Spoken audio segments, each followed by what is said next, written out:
Hello दोस्तों, आज मैं बात करने वाला हूँ किसी इंसान को कैसे परखा जाए, कैसे परखना चाहिए, किस तरह उसे समझा जाए।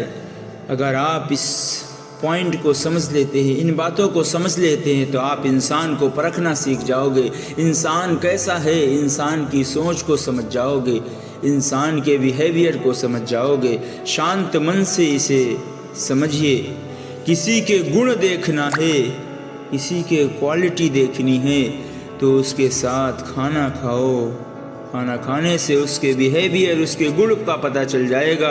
किसी की सोच परखनी है तो उस पर विश्वास करो, उस पर विश्वास करके देखिए कैसी सोच है, खुद समझ जाओगे। किसी की फितरत देखनी है तो उसे आज़ादी दे दो, आज़ाद कर दो उसको, कोई डिस्टर्बेंस ना करिए, उसे आज़ादी दे दो।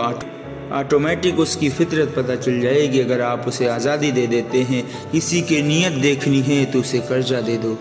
अगर वो आपका सच्चा है, कर्जा लिया है तो वो समय से दे देगा, वरना नहीं देगा। उसकी नीयत देखनी है तो कर्जा दे के देखिए।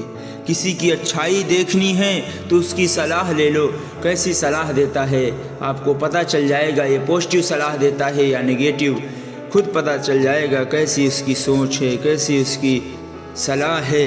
किसी की आदत देखनी है तो उसे इज्जत दे दो।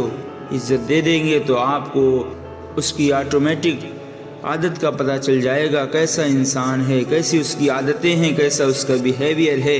किसी का दुख समझना है तो उसे अपने दुख बता दो, तो वो ऑटोमेटिक आपको दुख बताने लगेगा, उसके दुख का पता चल जाएगा।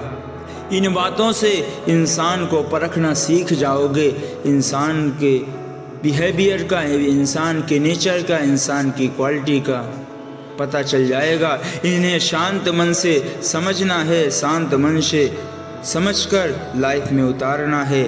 अगर आप इन बातों को समझ पाते हैं तो इंसान को परखना सीख जाओगे, इंसान की बिहेवियर का पता चल जाएगा। अगर आपको ये बातें पता थी तो कमेंट करके ज़रूर बताएं। चैनल पर नए हैं तो सब्सक्राइब करना ना भूलें। Thanks for watching.